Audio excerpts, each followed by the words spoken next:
Hey everybody, let me know if you can see my screen and hear my voice. Just give me a quick yes, no.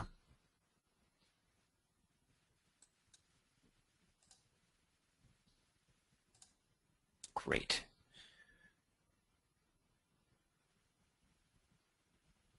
I see there's some interest in a Facebook group to stay in touch, which I kind of agree with.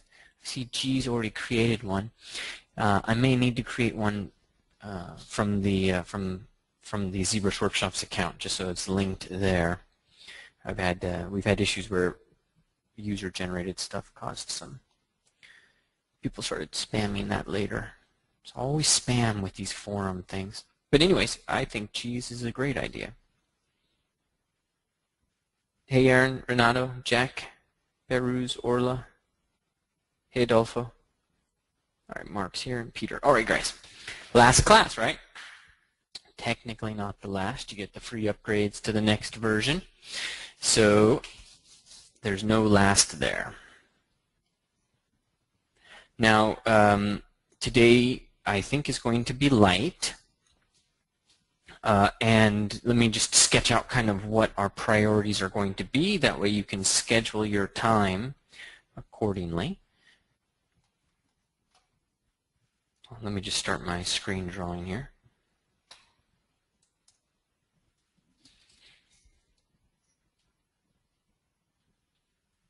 Okay. So, let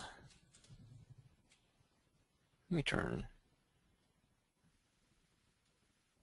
It's always confusing me why it does that. Anyways. So we're at the last week. We need to wrap up, get a sense of what the future holds, what we need to be handling, what you guys need to be doing for your certification. So of course, first the housekeeping. So what are your steps moving forward? Now you'll get a test. You'll probably get it today. I just saw the email, and we should be able to get that out today. So you're going to get a test. Take the test. Take the other tests if you haven't taken those. If you get a pass, then one of us will contact you, get your bio, your picture, all that stuff, and then we put you on the website. If you have any questions, you email Nate, depending on when you're watching this, whoever your mentor is, but as the time I'm talking, that for most people that's going to be Nate at ZBrushWorkshops.com. You can also contact support. The guys at support at ZBrushWorkshops.com are the guys who post it on the site.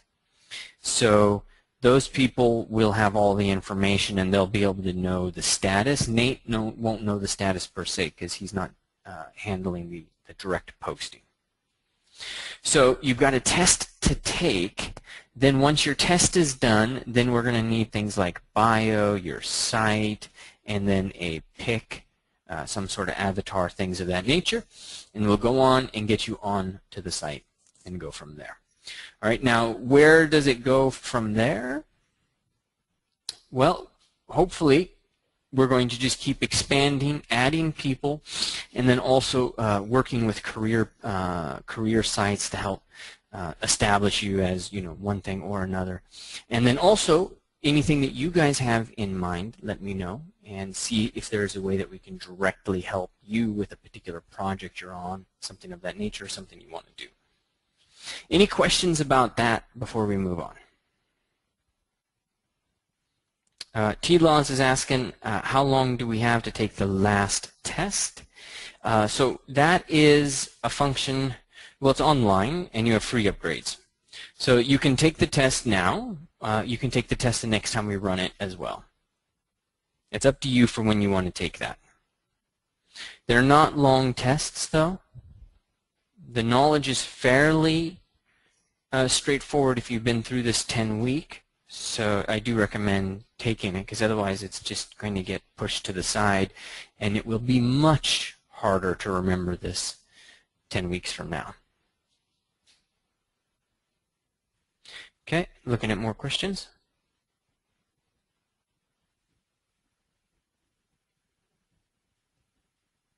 Rafi, you have two tests so far. There's one more coming, the last one.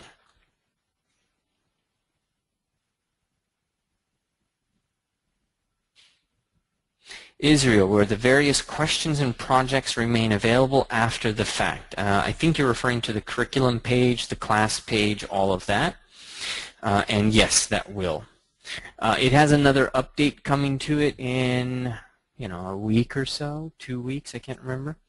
The page will get updated a little bit, but it's all the same. It's projects and questions and things of that nature. So those will be up for forever. Now the nature of the class, people are in the class and then they're out and then they're back in.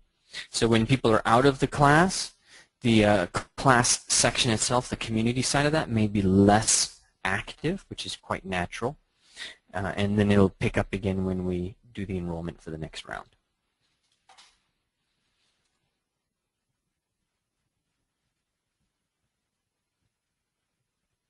Stephen, yeah, you can retake. We're here to help you on that too. Mark, you're right. There was a practice test. There was one test that counted, and this will be the second test that counts. So there's 2 tests that count.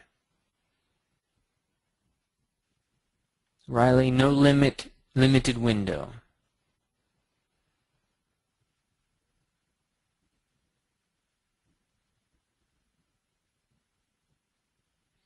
Orla, the next run of the course should actually be in February. I'm not 100%. We got backed up a little bit, so these 2 are really close to each other. And Tilas, what's the vague answer? Not quite sure I understand. Catherine, you can retake the second test, yes.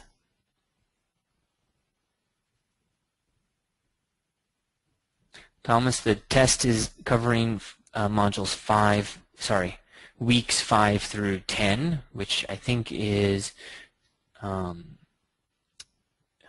can't remember the exact modules right now. Let me look on the site.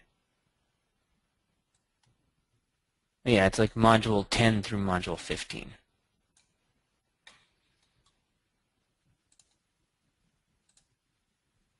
Raven, you are able to attend these sessions next time. I may get into trouble at some point, but through the system we use right now, we have a 500-person limit. We already have several hundred people in the class, but we're doing okay on the live, people that take part in the live.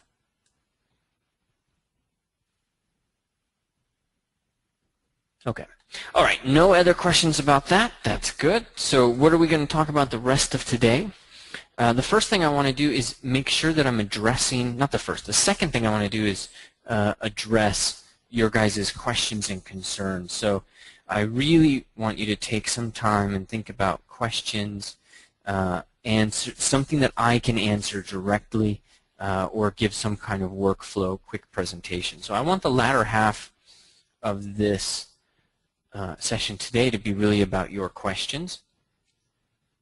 And I've been doing this a long time, so it's usually easy for me to demonstrate workflows. Workflows are getting more and more complicated in ZBrush, so I'll let you know if it's a workflow that I can demo or not. And if I can't, I'll probably have something already recorded that we can direct you to.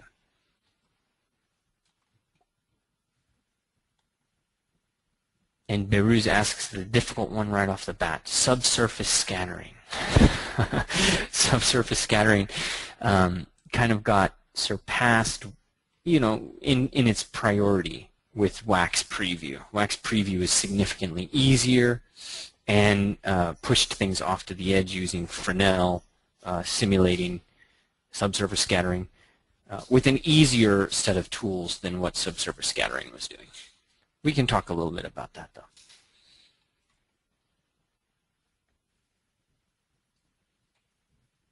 Export for 3D printing with exact sizing. Keith, I can prep you right now. I'm going to the 3D Print Expo in 2 weeks, I think there is, one in Los Angeles. So we have a booth there. Exact sizing is not something I am familiar with people getting out of ZBrush or being a priority. So we all know, and you especially know that after the lessons from today, we all know that ZBrush has its own units. So if you come from, let's say something comes into, let's say it's 1 centimeter, and it comes into ZBrush, it becomes 1 ZBrush unit.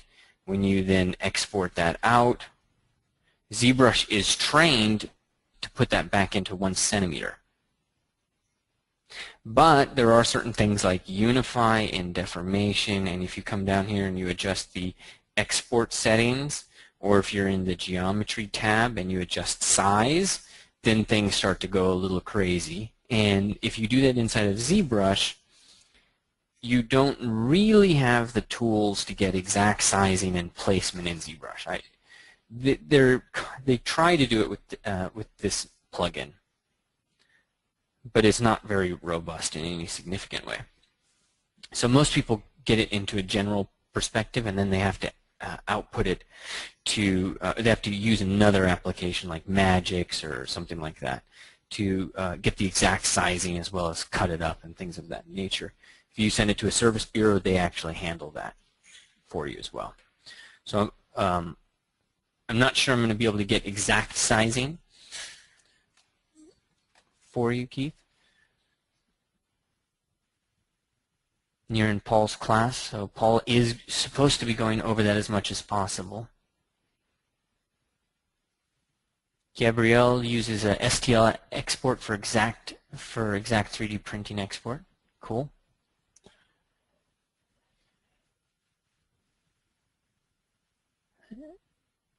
Okay. All right. You guys have the export information. Okay. So that's the second part, and I'm going to leave you because you probably need a little bit of time to think about that. But let's talk about, say, the next steps for sculpting. And where does this all go? Where does this go in your guys' mind? So you're in a certification program, and so that has value in terms of teaching. It also has value if you're European or somewhere outside of the U.S. where certification is generally something people want to see. But how do we think about the future of ZBrush? Is it just sculpting? What are the options available for us? I want to show you just some of the things that I've seen people do over the years. It's by no means a complete list, and there's new stuff happening all the time. But I want to show you some of the things that I think are really cool.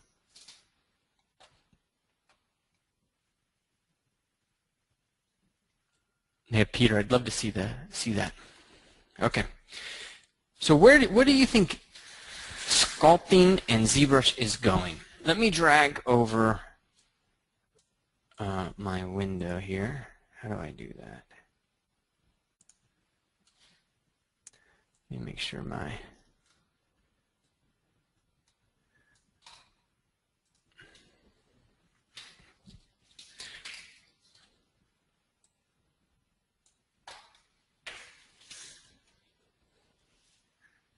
okay. All right. So let's see if we can go back. I'm going to come back to this topic later, the circle of life thing, which is something I was working on a long time ago, long time ago. I'm going to actually probably just close that gap here in just a little bit, in a couple of weeks. There's a clay version of it. But let's take a look at one thing coming up. You guys have probably already heard this. 3D printing food. So are they going to put sculptors in restaurants now? Don't know if you know this, but I think it's 3D or SolidWorks. No, 3D Print Systems, I think it is. It's just developed a relationship with Hershey's chocolate, or Hershey's the company, which is, I'm sure you know, much more than chocolate. It's huge, all kinds of candy. And so they're developing a relationship to be able to create a printer for 3D food. Now in a printer, this suddenly means a whole new level of experience for, let's say, for cake makers. So yeah, chocolate face is here, but let's say my daughter's 5th birthday, I get to sculpt this unique thing for her face, or for her cake, or some kind of plaque that the kids destroy. That's pretty nuts. It's one really unique possibility. Let's see if we can find something else out. Something that's already been happening is the fine art aspect. So I don't know if you guys know, let me see if I can find his name. Cicero d'Avila. So Cicero has been, he did a little bit of a clay maquette here. He scanned the clay maquette. He went into ZBrush with it. Inside of ZBrush, he did some of this subtle refining. This is that kind of 80% of the work, but 20% of, you know, how do I say it? It's 80% of the effect, but it's like 20% of the actual model. It's just getting the lips in there, the little bit of details. He found that to be much easier to do inside of ZBrush. Hair is an example, so he comes in, cleans up the hair, the knuckles, all of that stuff. Makes this guy, makes this the girl, and then CNC mills this in marble. He has a guy in Pietrasanta, Italy. If you don't know if Pietrasanta is, it's a good thing to Google. Google Pietrasanta and Michelangelo, because that's where Michelangelo would get lots of his marble. And all kinds of stories of Michelangelo there.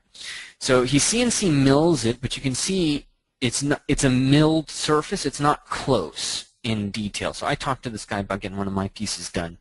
And this is the amount of detail that he'll do. So you have to go in there and carve the rest of it to get the detail. You can really see how that happens here on the back, where the 3D printer decides that he's going to just kind of save in the costs, because getting down in this area is going to be very, very, very expensive, really expensive, and take days and days to map it out. So Cicero has to go in there and clean all that up, which he does, you know. But instead of taking, you know, like 6 months to a year to do this, it takes him a couple of weeks to clean it up. Significant difference. If he's pulling this straight out of marble, you're talking about a long period of time. Now, I don't know if you know Cicero directly, Cicero's work. Let me see if he's got anything on his site.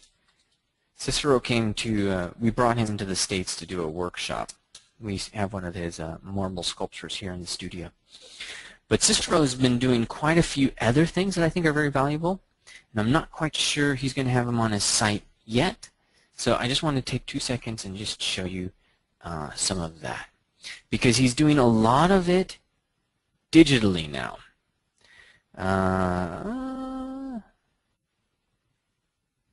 Yeah, he hasn't updated them. So he's actually created 3D prints, life-size 3D prints. This is something that'll be worthwhile. So he's created life-size 3D prints of soccer players that they're using at the Olympics. He will also get commissions from people that will send him a photograph or several photographs. And in this case, he's using clay. But what he started to do is use ZBrush for this, and then he sends the ZBrush file off to the CNC foundry, the CNC milling company, where they give him this and then ship it back to him. He cleans up the marble and sends it off. Now, what do you think the purchase price of a marble bust is? Not small. Ah, Catherine, thanks for the Facebook. Yeah. Send a link, Catherine, if you can find it, so I'm not digging around. But these are really, you know, this is a whole new level for us, and it gets much more significant when you start to look at things like, there might be some nudity on this next page, so if your work's safe or something, I'm going to try to get through that page quickly, but I can't control what he's putting there. Triple gangers. I don't know if you guys know about the new scan or capture system. So I have a 3D scanner here in the studio, which is done by NextGen. But if you look at this page here, you can see that a whole new setup. Let's just scroll down so you can see what Infinite Realities has in terms of the studio. You can see it right here. This is 76 individual cameras all connected to one data source that take photos in an array, and then they have software. It's called AgraSoft that collates it all into a 3D model.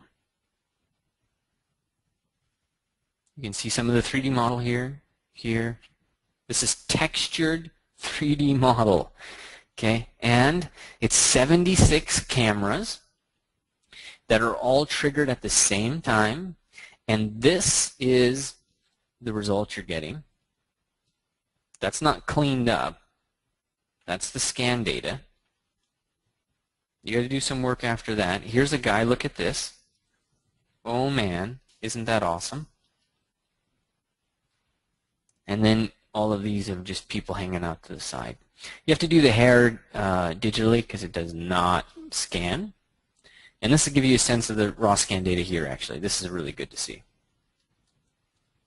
So depending on your camera's resolution, the amount of time, the software, all of that, this is what you're getting.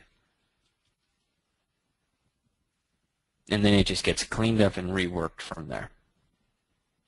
What if you could bring in, let's say, if you could develop a portrait practice, right, where you bring in some opera singer, they come in for a performance capture session, happens within 1 hour, half hour, and then you have a ton of data that you take with you and digitally work to create the expression, give them some kind of feeling for the hair and for all the accessories that might be part of it, and then go from there. It's potential. It's a whole new potential there. And Cicero is already kind of working that, except for what he does is in ZBrush he'll sculpt it from scratch. But there is the potential to bring in scan data and work directly from that. Also, Autodesk 123D will take photographs and make scans out of those. This is very new technology, though. The algorithms for it are not 100% at this point, but one nice little bit of information, let's see if we can find it right there. So I don't know if you guys know it, but scanners are really just cameras at the end of the day with software. It's a camera plus some kind of calibration system that feeds into software. And that's it at the end of the day. You know, they used to have hundreds of thousands of dollar machines that would just kind of, they'd be on both sides and they would just slowly go down a model and you'd hear it, it would be, and they cast out this red light that would then just kind of create the form for the model. That kind of stuff's, it's just, there's no reason for it anymore because with a setup like this, you can get amazing results instantly. It all happens as quickly as a photographer takes a picture, and then you clean up the data later. But you can have, you know, hundreds of poses inside of one scene in one session. Do something with it after that. I'm sure there's lots of potential. Right now, he has this set up, but in time, Autodesk 123D programs and algorithms like that will reduce the amount of cameras that are necessary and will increase the amount of resolution and detail that you get. That's going to be, that's just a natural trend for it. This kind of stuff, anybody know why 123D is, or let me say, anybody know another use for technology like this? Who do you think might be one of the biggest backers of this kind of technology. Being able to make a 3D model out of a picture. Yeah, see, we're thinking museums, Library of Congress, but you're much closer to it. Jay is much closer to it when he says Putin. The military is really the one who, I mean, they're the main proponent for a lot of the research, a lot of the algorithms. Why do they need 3D models?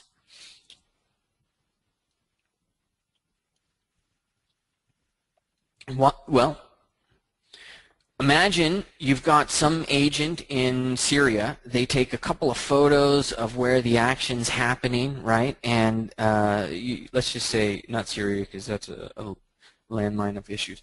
Let's say we land on Mars and we decide to invade and do a surgical strike on this one specific civilization we don't like. So you drop somebody in there, a drone, they take a whole bunch of photographs, then those photographs are all turned into a 3D model, which, just like in Avatar when you had that 3D model that they were kind of scrolling through, you can then plan out operations.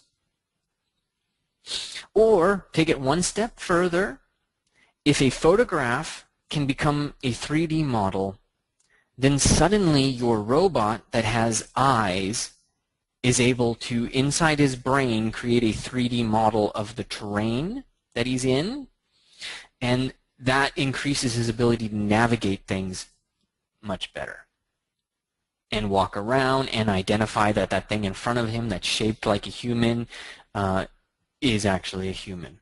And it's a 3D form, so they're able to do all kinds of calculations. It's pretty crazy. A lot of stuff pushing the 1, 2, 3D type of applications is artificial intelligence, or the ability to kind of, well, let's just say robots, which is one of the military angles. So that done and said, that's a hardcore use. This I like. This is a friend of mine, Alonzo Varela, and he's working with Ardman, yeah.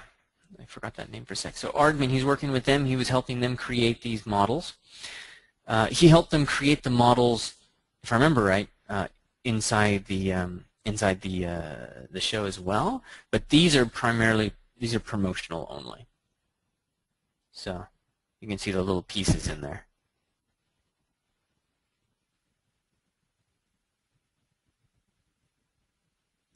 So pretty cool for stop motion animation. But then what I find really neat, something I love that Alonzo did, that people won't necessarily think of right away. How about an octopus chair?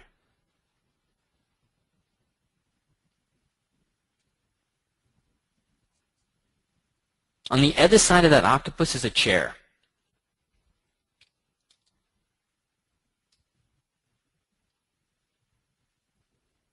So this artist here creating just crazy furniture. Alonzo was one of the guys that built it, so you can see the chair here and the octopus behind it. I had no idea that custom, like furniture / art of this nature, was even a market for people. Alonzo was telling me about this a long time ago. Rhinoceros, he's got seal, he's got a whole bunch of stuff. That's cool. The frog becomes this kind of, I want that. Or this little chase lounge with the seal. Oh, that would be awesome. There's the rhino, the point for his snout being kind of the tipping point there. Crazy. Or did you guys hear about Scott Eaton and Lady Gaga?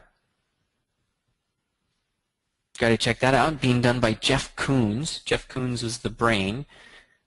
Scott was the muscle. Lady Gaga was the subject. So that's a whole new market. What about here? We got Ben. It's also known as Selway. And Ben is working with a company. I think they're in Switzerland. I have plans to go visit them this year, actually. And they've got this really cool CNC milling system where they can take a model, 3D print, and they can mill 20 of these things in wood all at the same time. So they got like 20 chunks of wood all lined up, and they've got this really cool pointer system with the CNC, and they just make these guys, you know, mass production. So you can get your artwork out there a lot faster. This is another aspect as well. I thought this was really neat. Okay, I got to show you this. CNC. Anybody want to let Scott know what CNC stands for? This, guys, for me, is one of the game changers coming up. Okay, Z18. What would be significant about 18 inches? And this is just me. You know, 18 inches for a life sculptor is 1/4 life.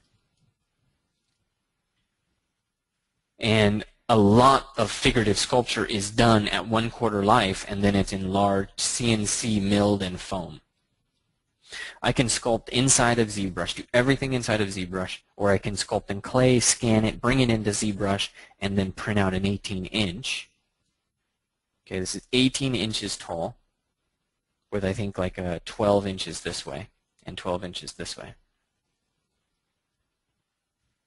And that price, as of right now, it's not out yet. It's not out until spring, but this price, while expensive, is nowhere near what it would cost before, when it used to cost, you know, $100,000 for these printers. And so hopefully we're going to see this. There is some banding that you get from this, but that's not necessarily a bad thing, to just be able to take it out of ZBrush and see it. I'm buying that as soon as it comes out.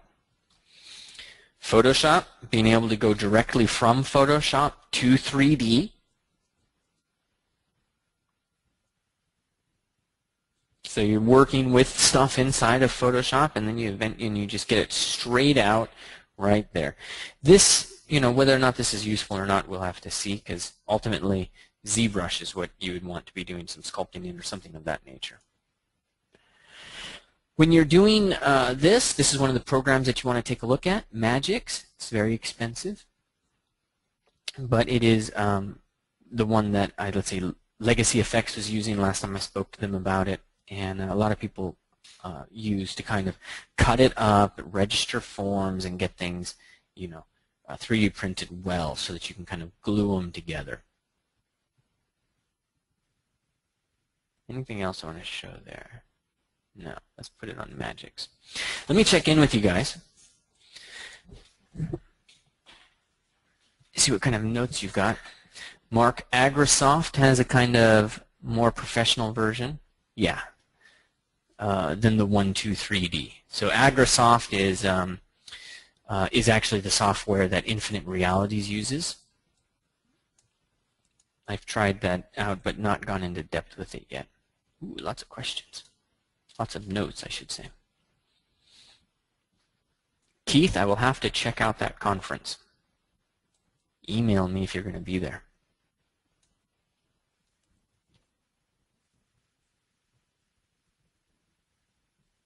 Thomas, I like that building a house idea. Peter, Joseph Drust has a class in 3D printing coming up next in the next couple of months. I think it's actually maybe next month. So Peter was asking about Joseph Drust 3D printing. He is going to show that in a course with us.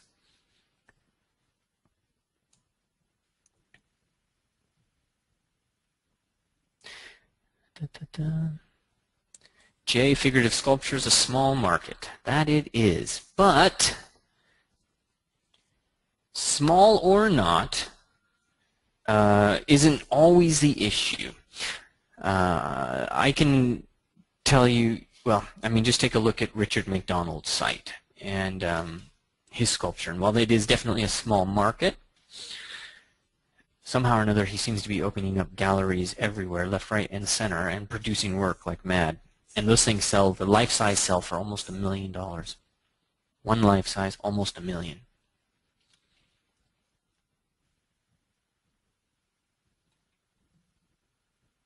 Yeah, Mark is saying use 3D scans in the 90s. That reminds me of that statement, I think it's William Gibson, the future's already here, it's just not evenly distributed. It's like Surface or like tablets where the gesture-based interaction was done a long time ago, like 20 years ago. That gesture-based interactivity was, was something that was developed theoretically and actually implemented ages ago, but it wasn't commodified into just a system that the world at large would use. It wasn't evenly distributed. And Fred has some really awesome stuff he's doing with scanning. Fred, you should put the link in there.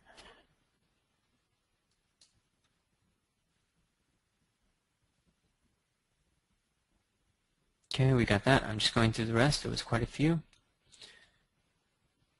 Oh, I'm going the wrong way.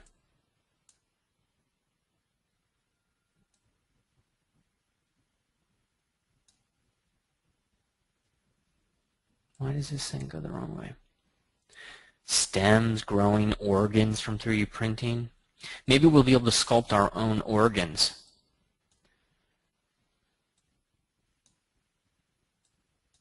After we lose them, of course.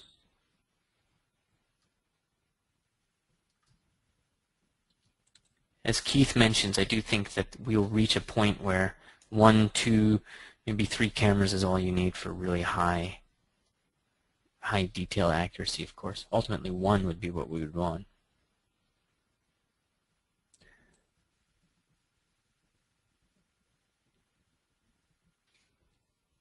Okay, just going through. 3D print Chinese food in Detroit. Well, all right. Mark is saying, Ryan, do you see ZV sculptors being taken totally serious in the fine art market? Mark, that's always a question near and dear to my heart. And I will give you one really big reason why I wouldn't phrase it that way. I would say, what the hell is stopping me from being taken seriously? Because look at this. That's a stainless steel balloon animal. If that can be taken seriously, surely we can find a way.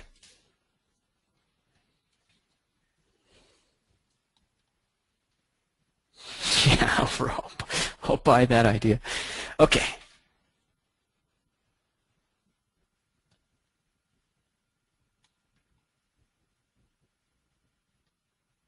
Jeff, tell us more. I don't mean to discount it. I'm just, what Jeff really points out to me is that a lot of our assumptions of what is significant and a lot of our assumptions of what's valuable don't really hold water. And a lot of it is our own internal thinking of how, like for us figurative guys, for me, I'm figurative, I think it's got to have this perfect anatomy and it's got to have this expression that goes back to the Baroque era. But you look at, say, somebody like Jeff Koons, who's focused more on the idea side of things, and he is surviving, thriving as an artist, whether it stands the test in time, it doesn't matter. I mean, we all face that dilemma. But this guy is making that happen.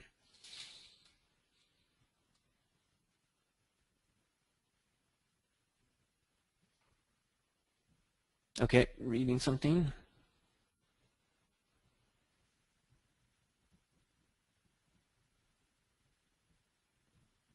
Oh, yeah, working on the software. Yes, that's best. It's working BS to an extent. I'm loath to argue with him. Now, what I want to do is show you guys my working process. The working process I've been working on for a while, and it's several years in the making, although it didn't really need to be. A lot of it had to do with my own preconceptions. But please, I'm almost done talking about this stuff, and I want to start working on questions. So make sure that you guys are ready with some questions or some problems that I can create some really quick demos to help illustrate. So right now, let's take a second, and I'm going to drop into a workflow that I've been developing. And so I'm going to sketch it out with you right now. And this is a fine art workflow, or this is an artist workflow to an extent. And let me just map out the traditional pipeline for a sculptor and see if we can make some progress there. So usually there's a drawing, a sketch, or some kind of live session. Okay, ultimately that gets put into a clay model.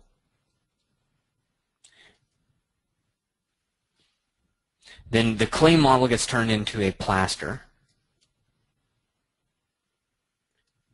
The plaster gets turned into a wax. The wax gets turned into a bronze. Okay, and then another bronze. Well, this repeats the process. They can make 2 bronzes out of that if they do the wax and the plasters right. And then you go from there into additions and into the gallery. So this is a traditional artist's workflow. It's kind of like, say, if you're a painter, you have a sketch, you have an idea, right? Then you do a color sketch. Okay, maybe a value sketch is in there. Value color sketch is what you do. Then you bring in a model. And then this also could be photography, depending on what you're doing. And then you get into the painting side. Okay, and maybe there's some back and forth. You do some adjustments, and then you go into the gallery. Okay. Now, I know not all of you guys are artists of this nature, but there's a reason why I'm doing it this way. And that is because all of these are fairly strong systems that are not necessarily going to change. Okay, this is, in my view, not too different than the way something happens inside of production, where you've got a sketch, right? So the director or the art director comes in with a sketch, or somebody comes in with a sketch. In fact, it goes even before that. In film and games, you don't even need to come in with a drawing. You just come in with an idea written down somewhere. Somebody's got to sketch that idea out. Okay, that sketch, in terms of a character, has to get, let's say, in a character pipeline, then we're going to sculpt it to some extent.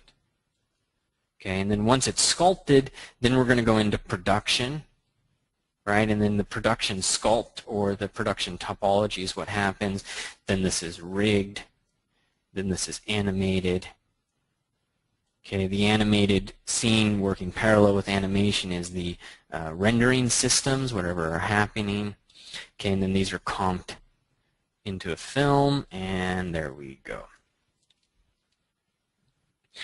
One of the things that I have seen ZBrush do, and it's very specifically one of the things I've seen ZBrush, well, you could say all the digital applications are doing this, but ZBrush is really accelerating one really important element, and that is the issue of iterations. And I'm not going to have room. Yay! I've been in this industry for a long time, and I have seen people's working life, their time sculpting a model diminish from weeks to hours. I remember being in a situation in some project with Neville Page, and Neville was cranking these things out morning and afternoon. One in the morning, one in the afternoon. That's hard, but he was doing that. Some days he would just work on one model, depend on how important it was. He was iterating through these things at a speed faster than anybody I'd ever seen. And that allowed the director to go through and get all of his bad ideas out and get to all of the good ideas, or to just go through the cycle of good and bad ideas. You know, you have to have bad ideas. You have to. I remember one time I was talking to Richard McDonald, and he was saying that the key for being able to draw, the reason why he thought drawing was most important was because you could pre-visualize your sculpture before you actually made it, because this whole system is quite complex. So even going from drawing to clay, there was this one project I was working on with a sculptor, and they would do like 2 maquettes, 3, maybe 4 maquettes a day. Okay, 4 maquettes a day. I'm going to show you an example where I did 25 in an afternoon.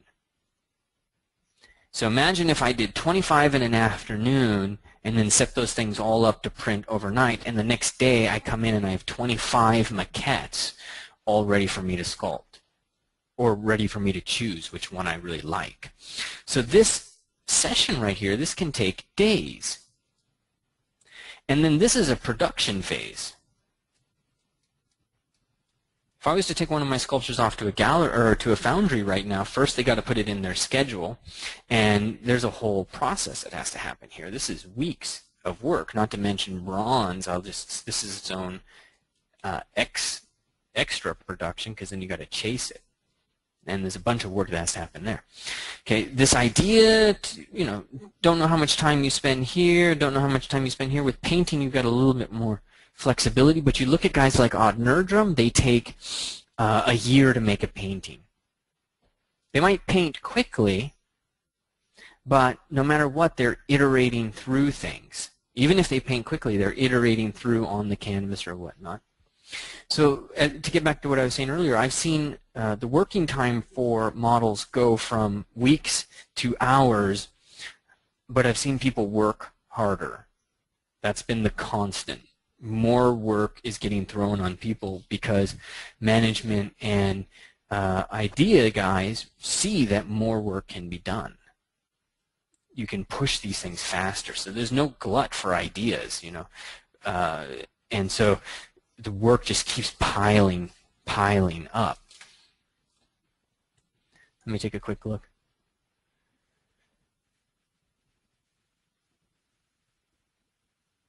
Mark, go ahead and ask. Yeah, hold it, but I don't mind if you ask later. Okay, you guys are putting questions in. Good, great. Okay, so iterations, really important, all of that stuff.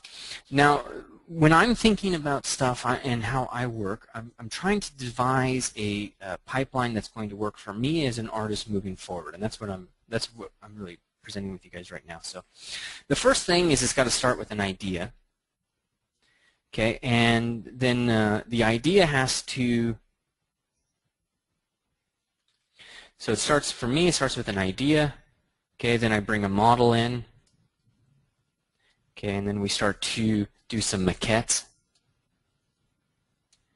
And then we do some clay with model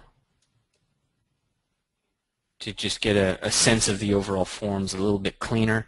We go in, scan it in. Okay, then we add accessories. Missing a C there. Add accessories, we clean it up, then we print, and then we go through, print to wax, wax to bronze, and then to the gallery, and then to the additions. Right? So this is traditional, wax is traditional. Inside of that pipeline, I have added this phase that allows me as an artist to iterate through and slowly start to get in on an idea. There's a guy named Bill Buxton. I still talk about this guy. He has a book called Sketching User Experiences, and he talks about how when people design software, they tend to work with a simple funnel. You put your ideas. Okay, the ideas get filtered until one idea is chosen, and then that idea goes through a production phase. And if that production phase doesn't work, you got to start all the way over. If anybody's in production, they call it the waterfall protocol. I forget what the word is, but it's a waterfall process, as opposed to the way we do things and the way a lot of people do things, which is more minimally viable. And one of the things that we do is we will have an idea in, okay, then we create some sort of MVP, or we get some sort of basic idea, then we open this funnel up again, get more ideas, open the funnel up, get more ideas. So in business, I'm doing this with the course page. I'm looking at what you guys are responding to, what you guys are liking. We start to close in on something. We create that, and then we open it back up and see, you know, what you guys are responding to. Let's say create another version. There's a lot more iterations. There's an actual word for this, and I can't believe I'm not remembering it right now, but I'm having some kind of language block.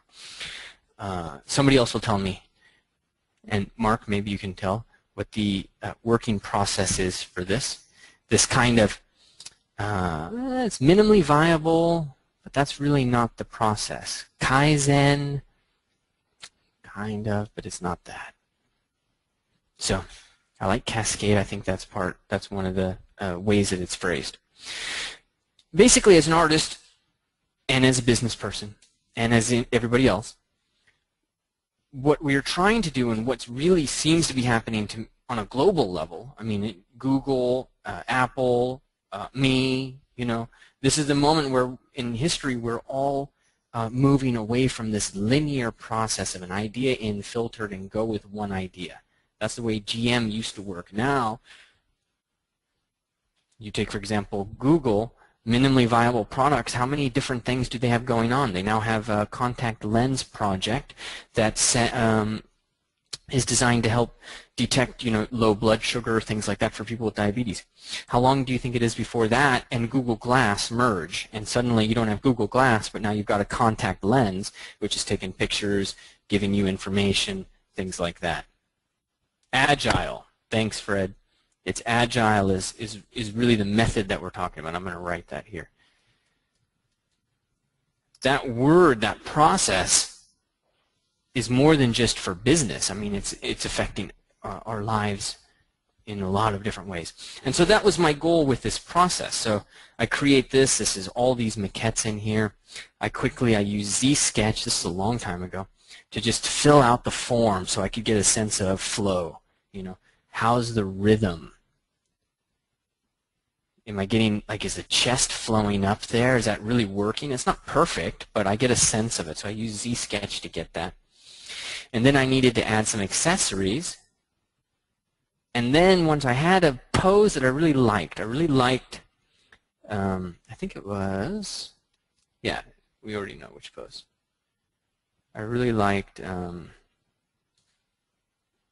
this pose right here.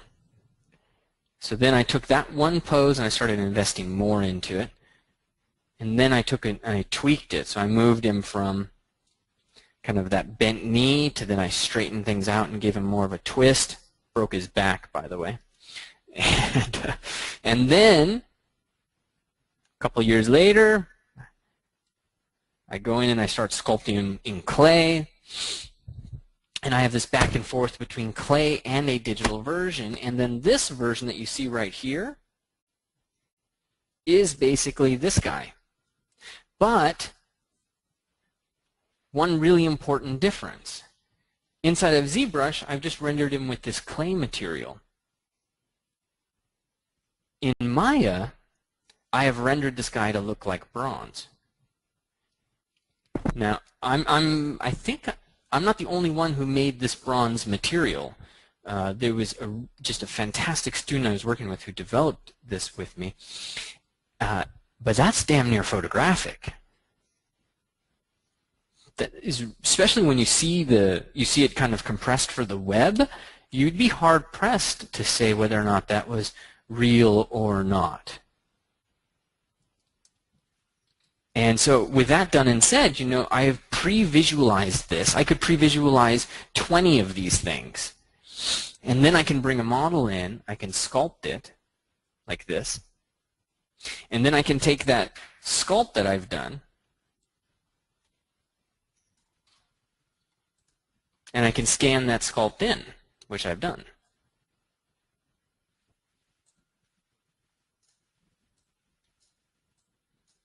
So I have a sculpt in my studio. I brought in my model who's got 4.5% body fat or something like that. Michael Tam Wood is his name.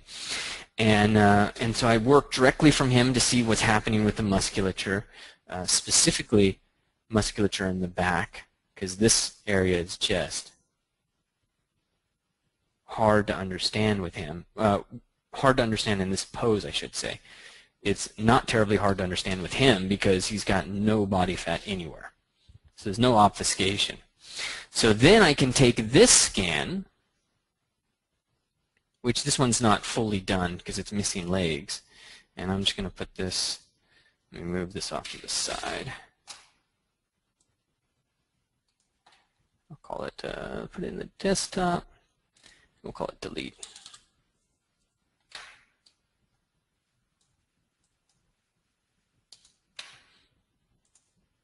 Save as.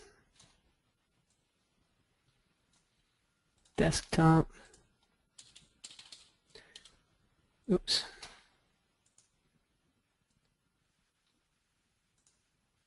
I think it saved it as an STL.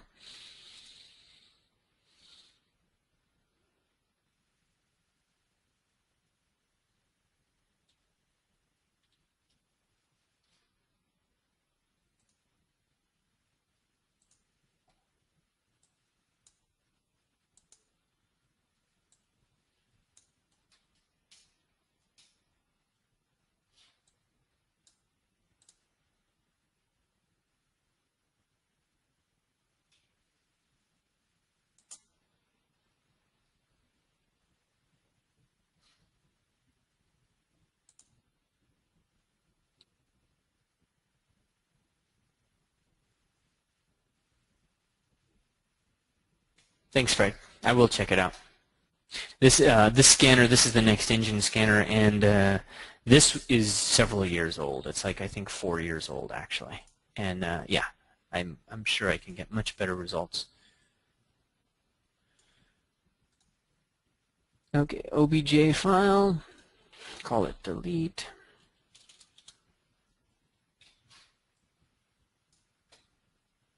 And we'll replace the one that's there. Take ourselves into ZBrush. And I don't need to load that, I need to import it.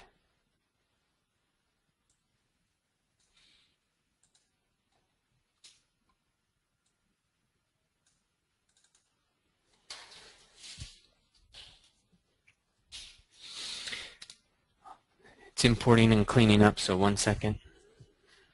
Yeah, keep them. And there you go.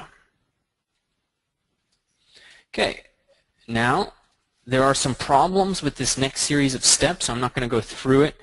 There's a lot of work that's involved to now get this guy to be one complete model. Sometimes Dynamesh will work with these guys, sometimes it won't. It just all depends. And there's too many variables there. But you can see it's kind of flaking out right now. It doesn't quite know what to be doing. But once I've got them in here, I go back and forth, we sculpt them, add accessories, and then we 3D print this and go straight to bronze. But the key thing is that as an artist and as a ZBrusher, I'm expanding my iterative ability. I'm getting to the point where, I'm working with and generating a lot more ideas in a much quicker span of time. For example, these Z-sphere maquettes, that's like 10 minutes of work to go through the video and look for poses that really worked. And then in the future, once I build this setup, I bring a model in, do a whole bunch of poses, have a guy with poi come around, do a whole bunch of stuff, and we bring that in and we get accurate scan data. And we can, especially with the texture too, we can take it and do all kinds of stuff with it. And then eventually turn it into bronze. All right. Let me check in with you guys and with your questions. I think ZBrush is still trying to close that.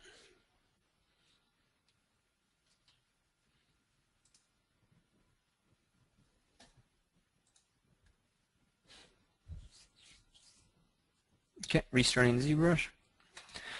And let's start up here at the top.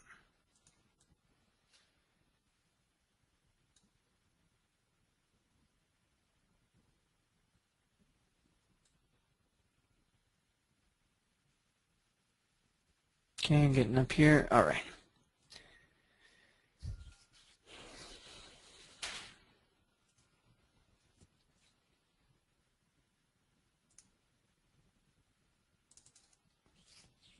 Okay, so let's start through the questions. Mark, you had something else you wanted to ask, so I'll see if it's in there later.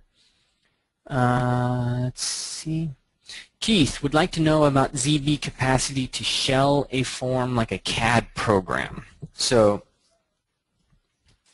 how to create a shell. Okay. Keith, take a curve, revolve it to a solid form, then shell it like a goblet so it's hollow, not solid.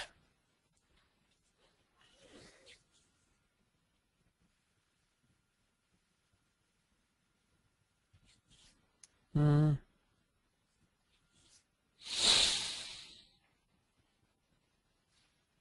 thinking that through.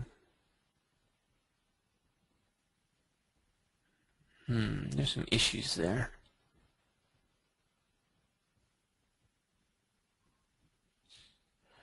Yeah, I'm going to have to agree with Thomas. Thomas is saying you can thicken, but true shelling like a CAD SolidWorks you can't do. Or at least there's difficulties. Let's see if we can do something. G is asking, I have to import a file for print for 200 millimeters at 200 DPI. What would be the best way to do this? G, you import a file for print in ZBrush, or are you exporting from ZBrush to Photoshop and you need it to be at 200 DPI? You're importing something. So we went over this a little bit last time. You can adjust your size here. You might want to turn Pro off because that'll constrain proportions. But when you increase this, let's say it goes up to 800, this is a real big problem when you go too high. This is going to use a lot of RAM, a lot. And let me explain why. So first, remember that you are looking at a 2D surface, right? So you and I, we're all looking at a 2D surface right now that's presenting us. We have a sphere in the center. But it's not just 2D. The point of ZBrush is the pixel. So it goes back in space. So let's go back. Let's ignore this. Let's say we have a 2D surface, and this is a 1024 by 1024. So 1024 by 1024, I think that equals 4 million. I'm not quite sure. How many polygons does that equal? Or pixels? Square footage, I should say.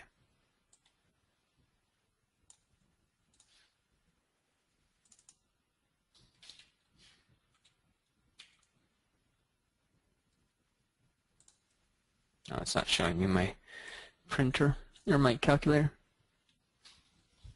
Let's just say 4 million, and you'll have to forgive me if we mix the 1 million. You sure, Charlie? Oh yeah, it's 2048 is 2 million. So let's go 1 million. Okay, now then you can imagine you go back along the Z 1024 by 1024, right? So now suddenly that's 1024 by 1024 by 1024. So you've got a slice of a million. You've got 1,000 slices of a million. 1,000 slices of a million.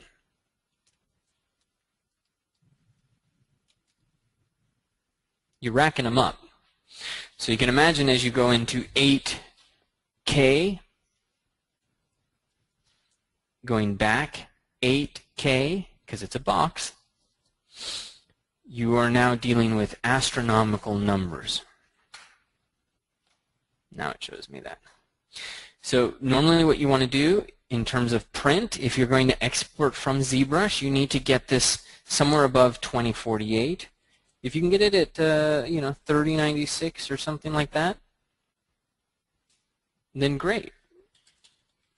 You do not want to sculpt at this level, though. You can't sculpt at that level with most computers out today. It would be very, very, very slow because it'll also affect how many polygons you can have because of how much memory just the ZBrush interface is using just to have that large of a canvas. So just try to get those numbers above 2048 and you'll be in much better shape. And then you have to resize it.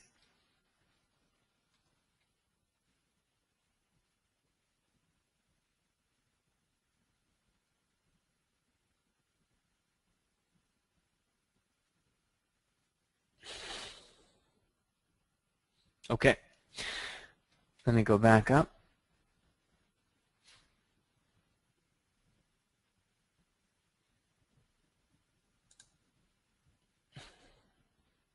Okay, and the capacity to shell. I should show you guys that right now. I'll show you real basically. So, Keith, let me come back to your topic. Let's go into Dynamesh. You can see there's a shell button here, and we can ramp ourselves up on the knowledge. So, if it's pressed, it can create an internal thickness, but you have to put a negative mesh in there first, and you have to essentially create a hole. So there is a thickness slider, as you can see, right next to it.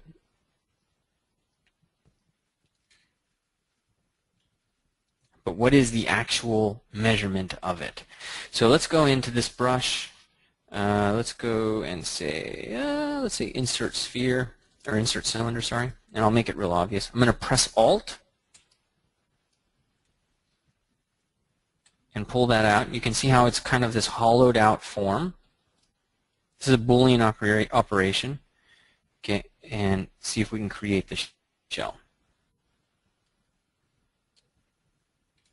What's happening?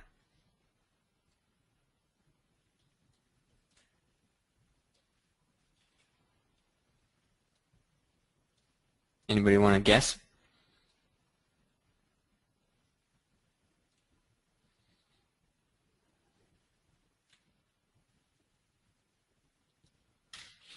Let me see if anybody's getting. You can use subtools, but this is within Dynamesh.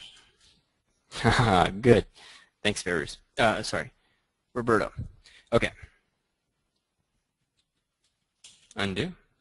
All right. First, let's Dynamesh it. Put Dynamesh on. Alt. Pull that out. Create shell, clear this mask, create shell. Is that working? And there you go. So make sure you have Dynamesh on. So you've got to Dynamesh it first, then you've got to insert that negative, and then of course clear the mask, and then create shell. Clear that mask, and let's increase the thickness to 20. Create shell. Now in this particular case, that little cylinder I put in there wasn't deep enough for the shell itself, but did it still shell it? I have symmetry on.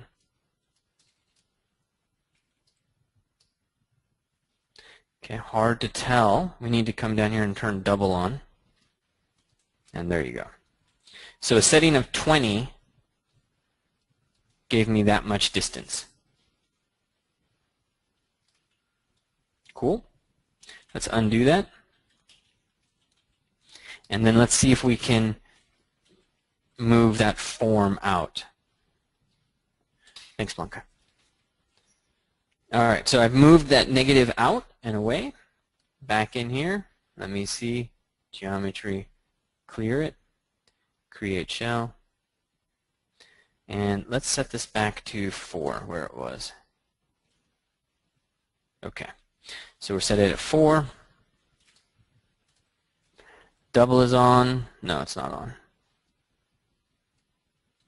And there you go. So that's 4.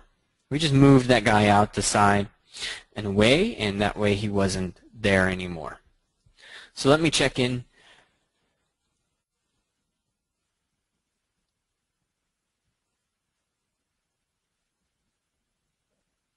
And see if that helped.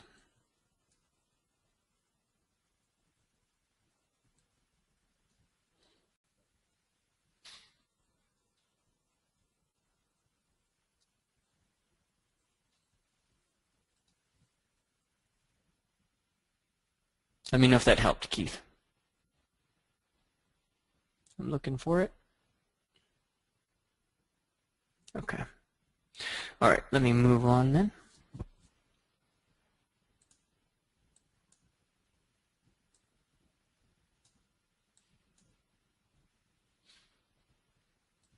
Ultimately, though, Keith and everybody else involved in 3D printing, I would have another application.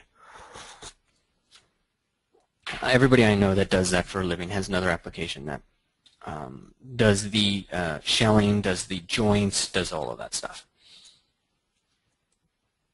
So we did shelling. I showed you guys how to do that. We answered G's question about file size, image size.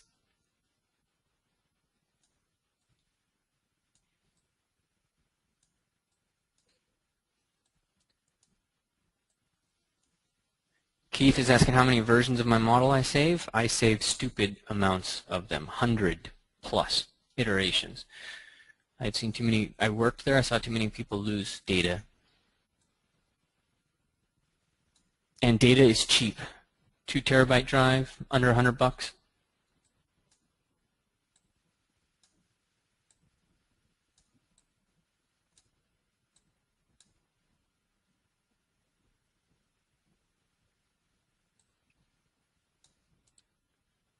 Aaron is asking about accurate bronze shader material in Maya.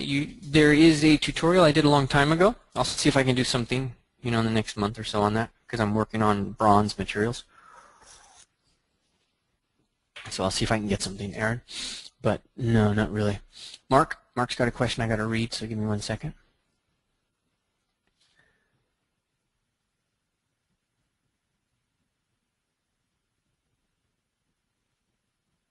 It's quick for me to answer that. Mark, I have experience. We have an Intuos. Like I have an ancient Intuos, and I've got the latest Intuos, and then I have a Cintiq, and I have the 11-inch Cintiq. So everything is Cintiq or Wacom focused.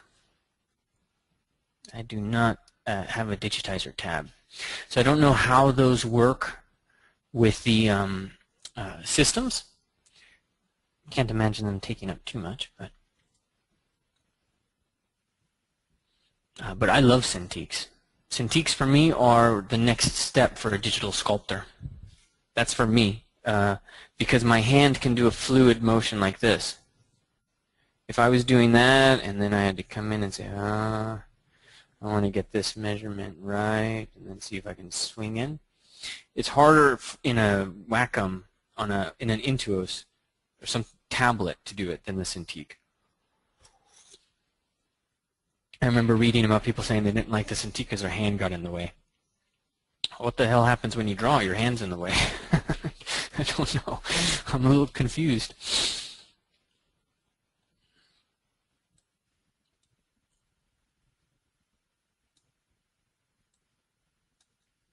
Matthew, those maquettes that come shipped, how do they don't look like Z-spheres? Can anybody make them? Matthew's asking about in, I think, tools? No, they put them in projects. There's a bunch of maquettes. I think I have some that ship with it. These are something anybody can make. I made them. You can make them. There were Pixelogic trying to show you how you can make your own. So we didn't cover Z-spheres very much because they're not that used yet, although I did see a demo today that I think they're going to start putting some features together for it. Because Z-spheres in and of themselves, they just create amazing topology.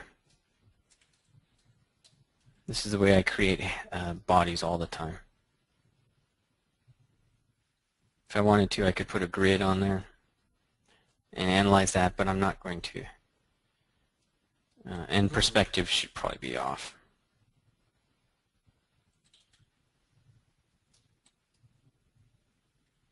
Q, boom, boom, boom, feet, elbow, hand.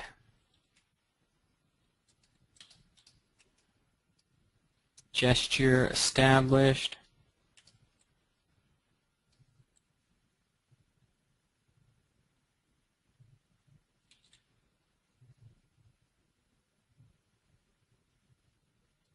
Pull that out, pull that out, pull that out.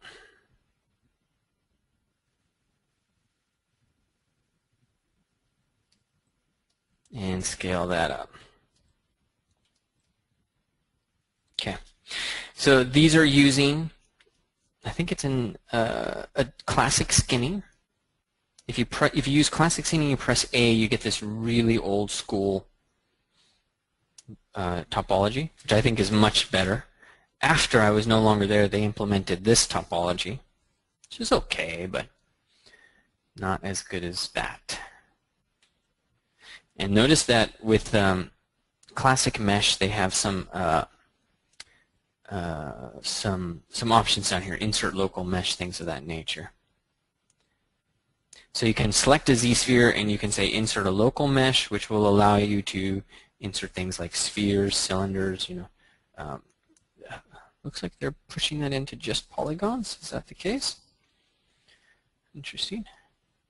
So let's go into cylinder and make polymesh 3D, come back into this guy. You can use a local mesh. Let's make it a star. And then when I press A, he'll kind of have the star in here. You can't really see it. You can also select the root.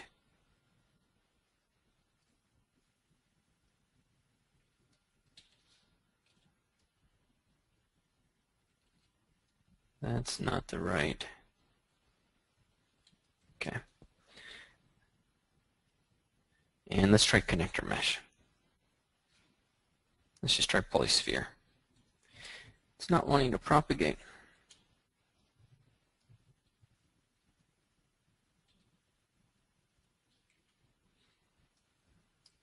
I'm going to delete the morph target. Discard changes.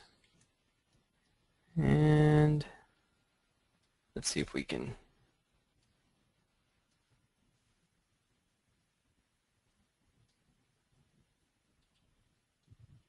insert ourselves a little local mesh. Seems to be giving me a little bit of trouble. But we're using essentially these tools to help you kind of connect things. So you can select the chain and then throw in these little cylinders, which are pretty cool. And if you come in here, that's all it is. Sphere, cylinder, sphere, cylinder, sphere, sphere, cylinder.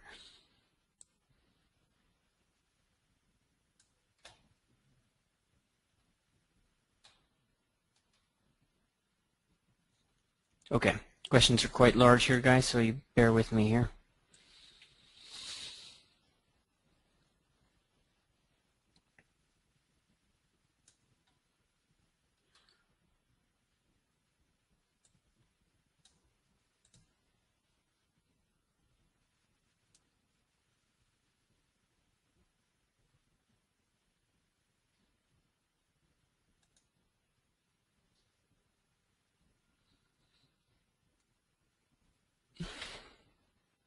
Mark, you asked a while ago why start with a star.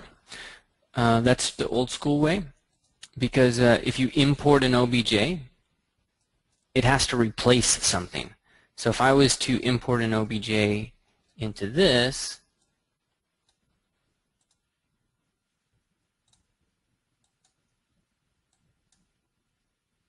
it literally replaces that model. That Z-sphere, that deal, In terms of z-spheres, I think it's actually pushing it off. But let's say if we take this demo soldier, and now I'm going to import something else. This is also possible that they changed this up because it was confusing people, but you can see that demo soldier turned into the cube.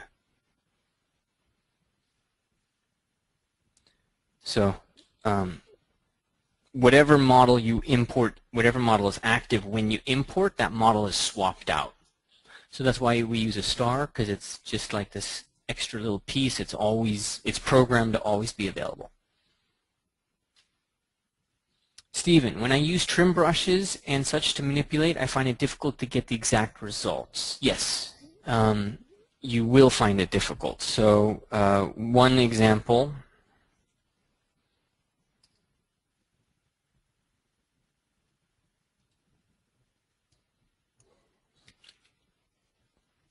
One way to think about and work with trim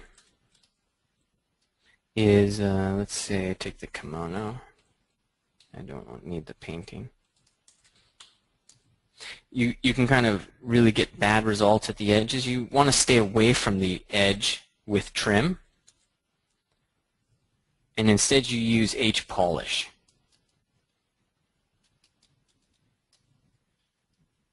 So use trim in the body of it, use H polish at the edge of it, or just use polish. And that'll tend to get you better results. Let me know, Steve, if that helps.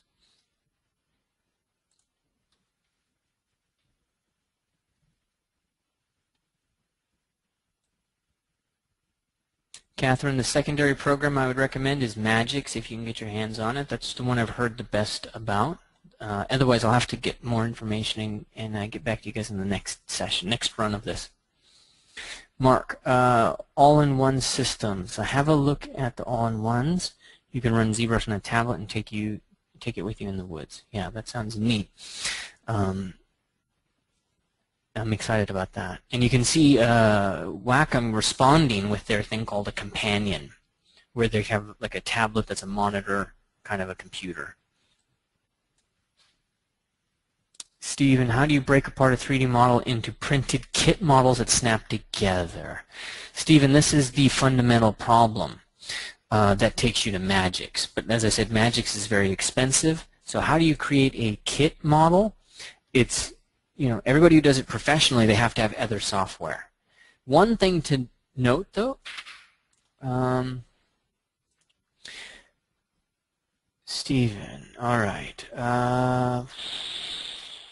Freelancer, is it iLance? What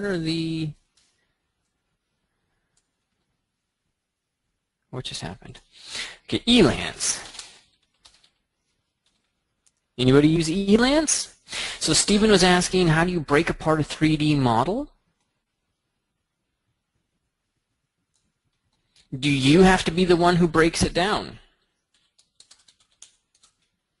I know a guy who does this for a living, and he does not cut these things up himself. He will contract out with somebody else who has the software and does it in a matter of minutes. You, as an artist, I understand. You have the Michelangelo syndrome. You have to do it all yourself. If you don't do it all yourself, how can it be your artwork? Because only when you have suffered and destroyed your life in the sake of artwork does that artwork actually have meaning.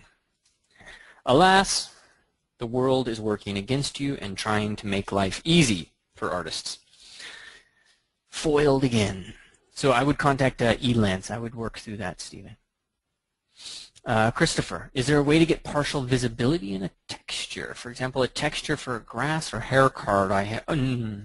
Christopher is asking, can he have transparency in a model in the inside of ZBrush?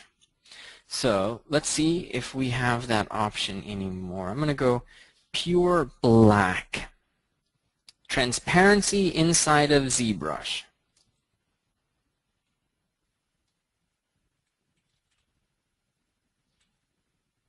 And I'm going to use the standard brush. RGB is on. And go as deep as I can. Okay. I am not sure these tools still exist, so you're going to have to give me a second.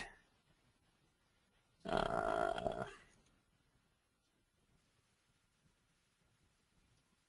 don't think that's going to be the one, because that's BPR.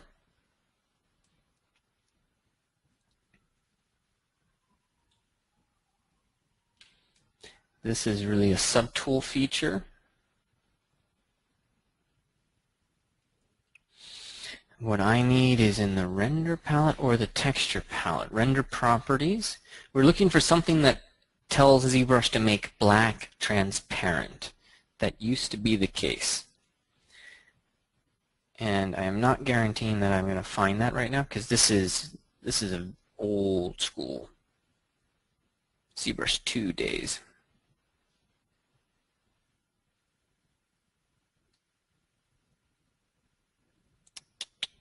No, I'm not seeing it, and I'll check color to see if it's in there. I do not see it. So I would say transparency inside of ZBrush. They have tools within subtools to allow some of that, but not partial per se. So of course the solution, let's say if you have a mask, is you just make a subtool for the glass area, a separate subtool for the glass area. And then you'll be able to see a little suggestion of the guy's face. Sorry, I couldn't find the black transparency. But I think even with best preview render, it's not going to show up. Thomas, I've got a companion Cintiq. Great. Still trying to resolve as flipping screen upside down when I connect. That sucks. Okay. Going through questions, guys. Steven, when I use a trim brush, okay, we already got that. A higher level resolution.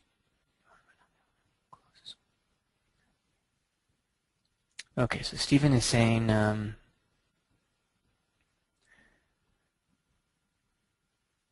higher resolution will give you, actually it's more about how the algorithm closes holes. Is there a way to cut shapes out without the filled hole being filled, being smoothed out of shape?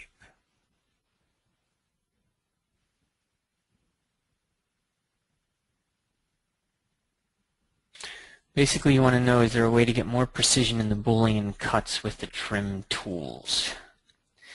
And I'm going to say no at this point.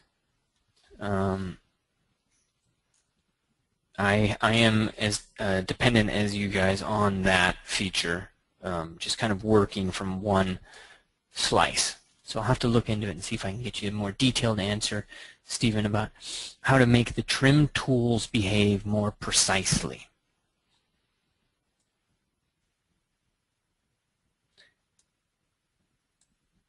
Scott Bell, this question may have got mixed up. I'm curious about creating scenes, multiple people. Scott, how do you create a scene with a, let's say, one character, kind of in one pose, maybe out late too long, and then you've got another friend carrying them, and you've got another friend over here that's kind of pushing them away. And how do you make that all one kind of element? You can certainly put them as separate subtools. If you need to render them out like you're creating an illustration, most people will treat each one of them as a separate tool. You can have them as a separate tool here, so they're separate tools, and then you just subtool them together at the end and see if they kind of fit, make modifications, work them from there, or you subtool them from the beginning. But you'll render out separately so that when you render, you get a nice mask that shows just what's on the screen. And that really makes a difference. Let's get rid of that display properties transparent.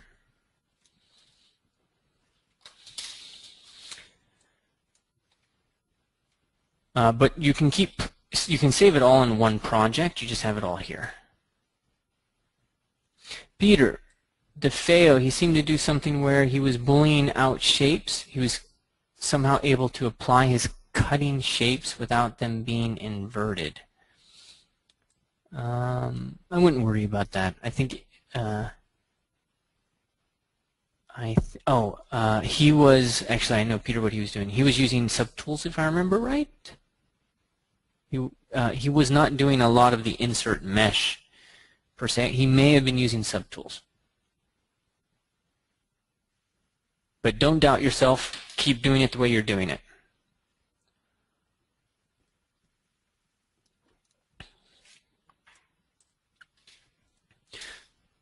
Walk in, thanks for the Max Res post. Stephen is saying if you turn double on, you can change the visibility of the subtracted mesh. That's a really great point, actually. If you do the insertion and then doubles on, then suddenly something is different. So if we were to go insert cylinder, and I'm going to hit Alt, right, and let's get rid of the coloring and set the coloring there. What happens if we turn double on? Voila! Now you don't know if it's inverted or not. Good catch, Stephen. Peter, I think you've now seen one way to do it. The other way to subtract is as a subtool. So you can kind of pick, they've got 3 different types. There is the, what was the exact terminology? So this one I think is the union. No, this is the union or intersection where they're both combined. This one is cutting it out, and this one's just merging it all together. So let's back up a step. And let's show these 2 guys. Solo mode is off. So now we're going to move them right next to each other so that life gets a little easier. And let's just say, let's see if it's merge visible.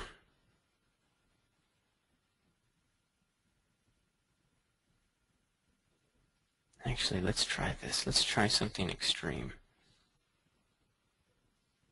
And I haven't done this in a while, so I am not confident of what's going to happen.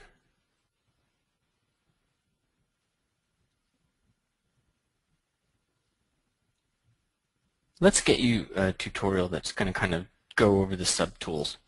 For me, this Boolean was done, if I remember right, while I was there, and it's not as natural to me. So Peter's wanting to know about subtools. Let's just get you something that has that a little bit clearer than what I want to present right now. Christopher, I know transparency. Oof, these are long questions, guys. But its setting appears to change the visibility of the model as a whole. There is a texture transparency option that will show a card. Yes. Still, there seems to be a limited alpha effect of black. I was wondering if I am missing something that would allow me to use more advanced alphas.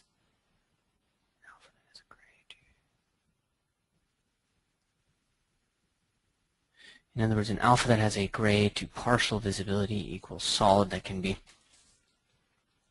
for a particle effect through fiber mesh. Oof. Christopher, my thought, if I understand what you're asking, is my recommendation is it sounds to me like you're composing inside of ZBrush. And I am not confident that that is the wisest choice when you're composing a scene. Do you have access to Photoshop? If you don't, then we can work with it and see if we can improve the results you're getting. But I can tell you right off the bat, Christopher, that composing inside of ZBrush, just because you want to get ZBrush to kind of behave in a certain way is probably going to be an uphill battle. The tool that they think is probably the best is to do your composition inside of Photoshop. And I tell you, I mean, Meets Meyer does his comping inside of Photoshop as well. Get your layers over there. That's why mask's there. So let me check in a little later and see if you absolutely have to have ZBrush. And that is going to require, there's like 4 systems involved in that, 4 different places that I'll have to reference. Catherine, Christopher, there seems to be 2, one in the texture options and one in the display, okay.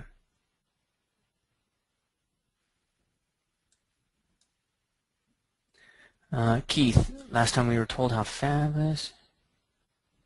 Thank you. I appreciate that, Keith.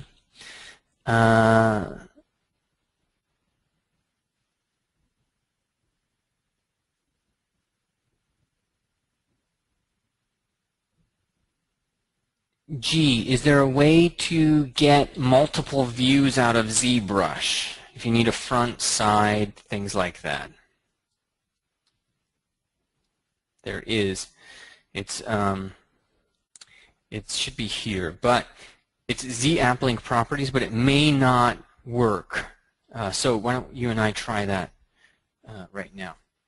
Basically what you do is you store a front view, store a side view, and then you can store a back view.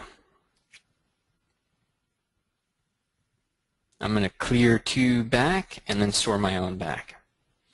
And then you can go Document, Make Character Sheet. Okay, it starts up Photoshop. That's what it's supposed to do anyways. I'm not sure which Photoshop it's going to open here. And then from there, you get a nice little character sheet. Yeah, so it's opening up the wrong one. But that will work. Front, back, right, left. And it just makes a character sheet inside of Photoshop. It is as simple as set them up, make the character sheet. Now in my case, I need to relink. I need to set the enable target to find the right Photoshop in this particular case. This computer doesn't get used a lot, so software gets out of date in it. And then you go from there.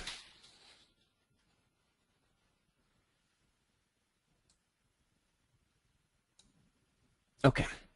Peru show double. Walk in. Do you have like a map of the development of the ZBrush system? I do not have a map. I wish. I wish they did. But I know what that map would look like. That is our new map of ZBrush development. And then off and away to the future.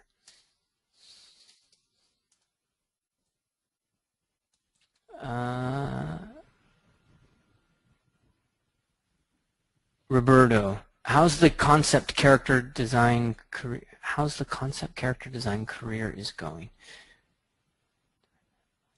Roberto is asking about concept character design. Well, I can tell you concept character design is an insanely competitive field. So you want to think about the steps that you take to get there. And a lot of people will get in as an environment artist in games or something like that. Or depending on your work, you just literally have to study, get your anatomy, get your concepting, quick sketching, your environment design, Scott Robertson drawing, all of that stuff. It depends whether or not you're talking film or games. Thanks, Peter. Stephen, Joseph Drust has sculpting military assets. Is a good one for Booleans. Thanks, Stephen. Drust is really, really a great resource for teaching all things. It's great. He's working there now, actually, at Pixelogic. So, Stephen, that tutorial should be free. They hired him. Peter, Ben Morrow has some free parts about scene concept in ZBrush, but still there is finishing in Photoshop. Okay. I am a strong proponent of get yourself into Photoshop. Stephen, can you create a cyclorama background and import 3D models and use the lights and camera inside of Photoshop? That is outside of my realm. Christopher, I didn't get close to the kind of transparency effect I wanted on my shadow. It was just hard edges on the particles that I wanted. Yeah. Yeah. Let's see what Mark has to say about compositing. There are reasons for compositing tools that do nothing but compositing, I guess. Nuke, hit film, yeah. Thanks for the link, Charlie. Thomas, I'm almost at the end of these questions, guys. Thomas, I just emailed you all the shut up, Ryan. Let me see.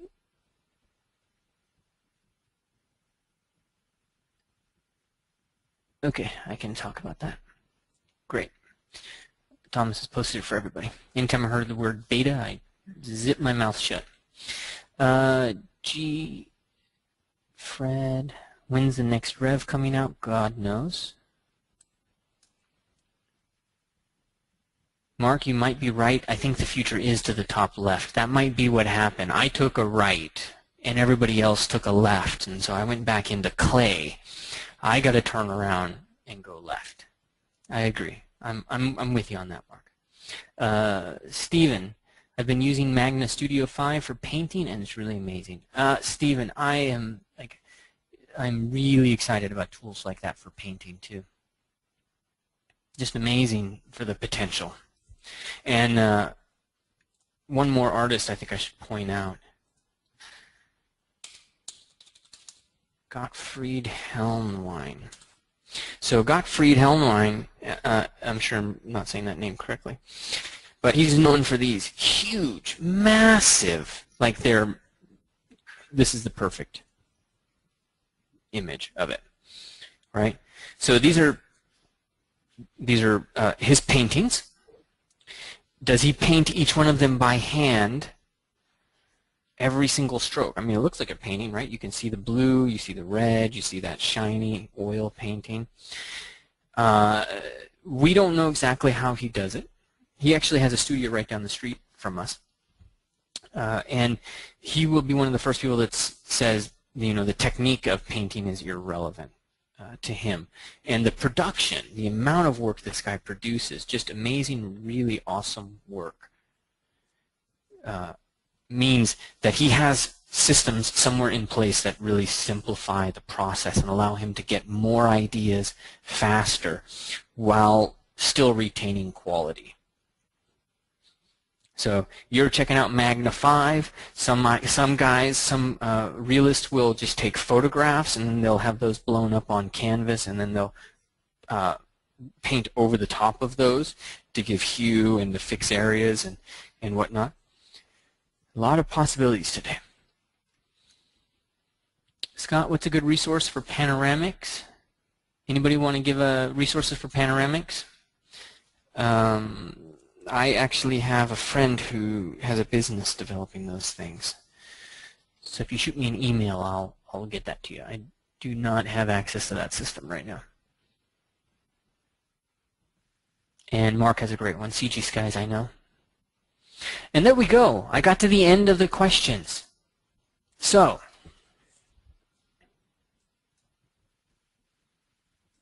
what are you going to do with ZBrush now? What's going to be next in your life? A little bit of X-normal for you. Magics, wood carving. Are you going to do your own claymation? You want to sculpt in marble? You know, if you're serious, let me know. I know a guy in Pietrasanta. Hopefully I'm going to go visit him in a month or so. Are you going to make chocolate? Are you going to be that chef that basically makes food in ZBrush? Games is one of the biggest things opening up. So as Roberto was asking about concept design, I know plenty of people that get to concepting in games through odd routes. You need to get your foot in the door. You got to show that you can sculpt. You got to show that you understand the hub applications like Maya and that you are valuable and a team player. because you're going to be in that team for a long time. Much different than film. And of course, if you're going into games, the key things are anatomy, form, and really just work. I wouldn't necessarily start developing my own concepts. I would, and this is what I'm hearing left, right, and center. I heard it from Michael DeFeo the other day. Make the designs of other people, so that art directors know that you can, follow directions. I don't mean to say it like that, but follow directions and produce something on spec.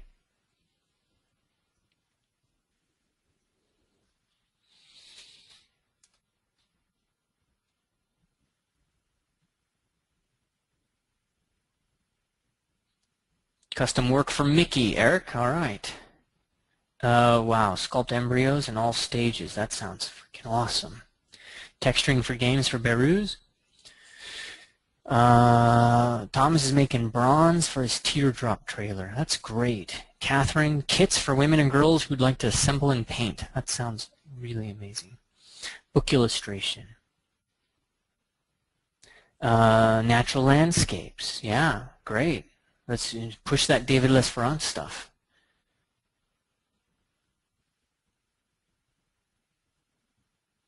Environment and toy design with Matthew.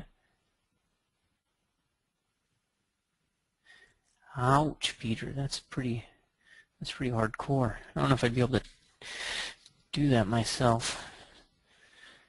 Orla's in a game now, and lots of roads you can take within the industry. Yeah, isn't there? I hear all kinds of just awesome stories. I'm really excited about the game industry. I'm really excited about where sculpting goes now with 3D printers too.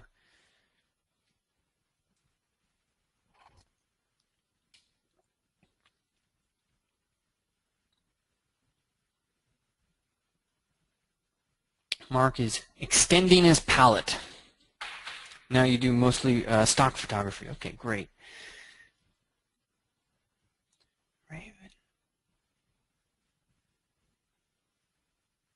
Yeah, prototypes for a made-to-order custom shoe line. Wow, thank you for sharing this, guys.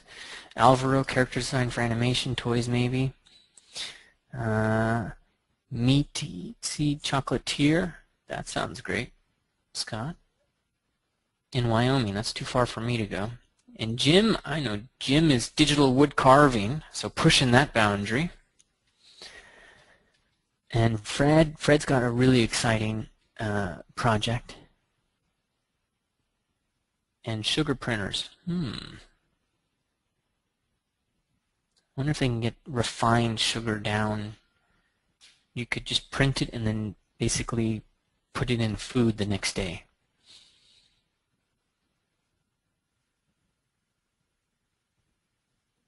Okay. All right, guys. So I don't think there's anything else for me to show you. Let me just put ZBrush on the screen. Your homework is to review your notes and prep for the test. Okay, it's real simple at this point. Review your notes, prep for the test, and start working from there. I can give you guys a little heads up. I think the next series of classes we do have a lot of focus on 3D printing.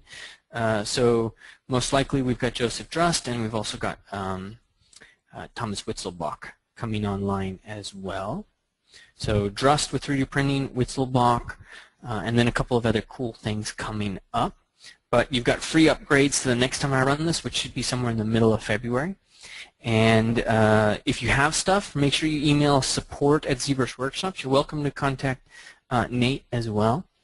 If you having problems with the site, or if it's a technical thing, you can really email either one of them.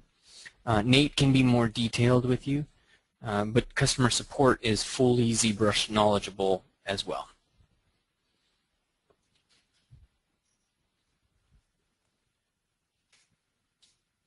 Scott, there is no deadline for completing the class, the tests, no.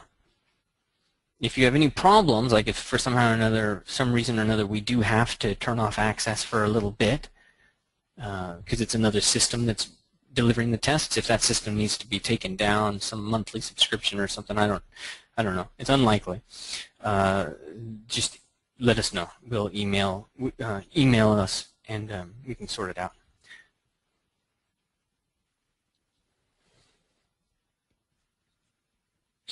Let's see, printed ZBrush certifications. Right now what we do is just put you on the site, and we do it there. We don't do anything printed out per se. So, but we can offer it. And Raven, please post projects. Yes, that's the goal. I would love it. The projects have been a large success. Very happy with that. And so please post projects. You guys keep commenting on projects, and we are going to keep making that easy for you to comment on fellow projects and grow your ability to interact with each other in your work. Thanks, Mark. Glad it was helpful.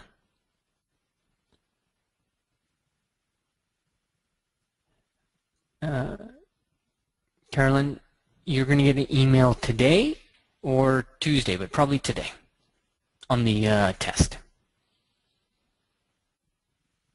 Christopher, I love that idea. 3D printed.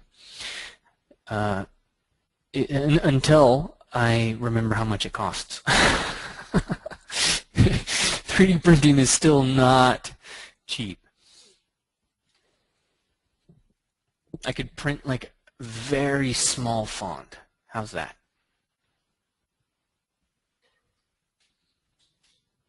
Thanks, Peter. I very much hope to visit Czech Republic someday. I have to take my wife there. I can remember Staroměstský Square. It's the first time I've said that in a couple of years. Narodní třída. I used to live in Koh-i-Noor, where the Panelaks are. There's a little Czech for you. I tried to learn Czech once. That was difficult. I don't know if you guys know, let's see, Hungary's language is connected to Finland's, connected to the Swamis. The Czech language is considered harder. It's one of the hardest languages for English speakers to learn because they don't have word order per se. Am I wrong, Peter? Correct me if I'm wrong, but you can put words in a lot of different places. So they don't have this, you have to remember a lot of different endings. That was where I just got lost.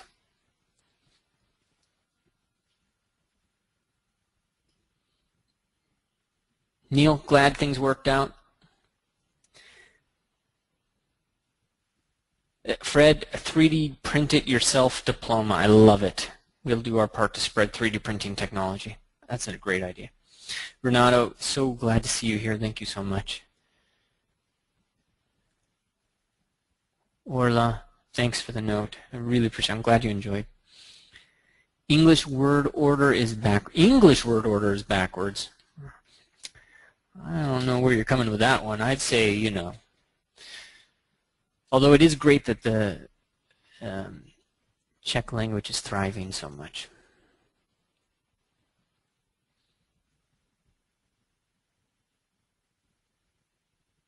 Thanks, G. Email me that link if you don't mind, because this is going to go away and I don't have access to my email. Riley, I'm told Swami is related to Turkish, Korean, and Japanese. Strange.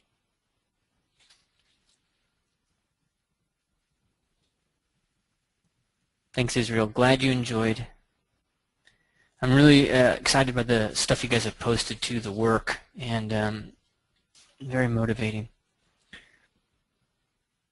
Thanks, Michelle.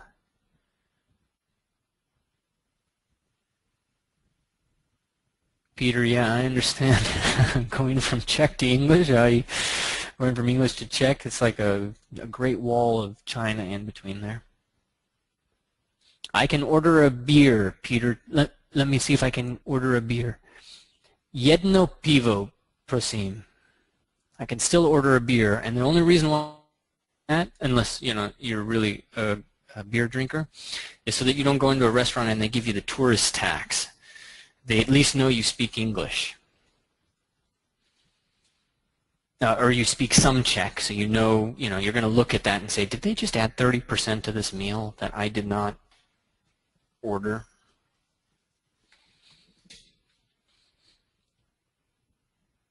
All right, Michelle, on to practicing.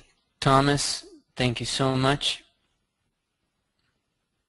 Peter, this is your second round. So yeah, Peter's an example. He went around the first time and the second time. And I'll see you later, Peter. Have a good night. Christopher, glad it's opened your eyes.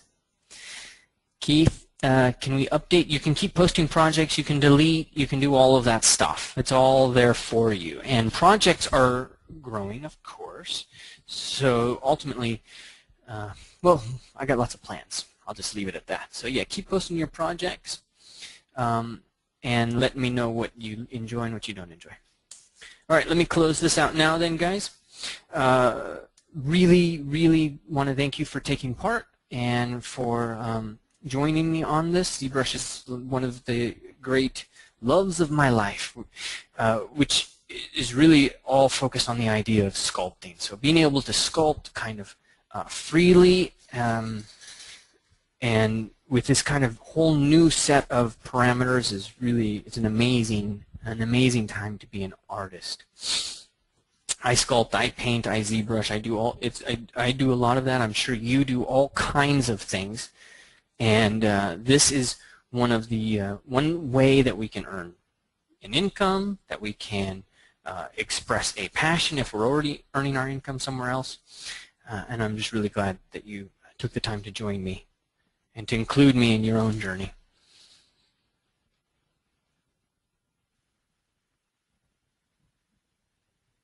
Steve, glad to hear. That's my goal. Glad to hear it helped the whole studio.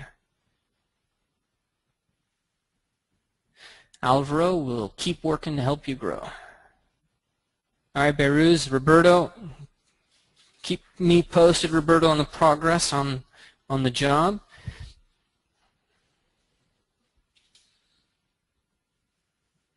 Good, I'm glad I made you. All right, Peter, see you later.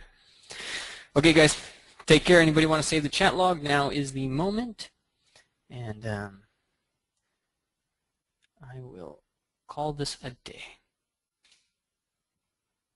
Not trivia.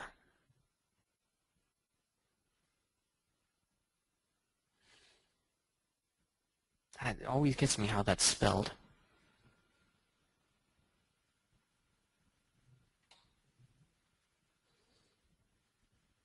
Yeah, not trivia. I remember that in class. What? I tell you, Peter, Czech is also a form of, I think it's related to Klingon. I'm pretty convinced. In fact, we have a Klingon tool inside of ZBrush. I always think of Czech, the MRGBZ grabber. That could be a Czech word.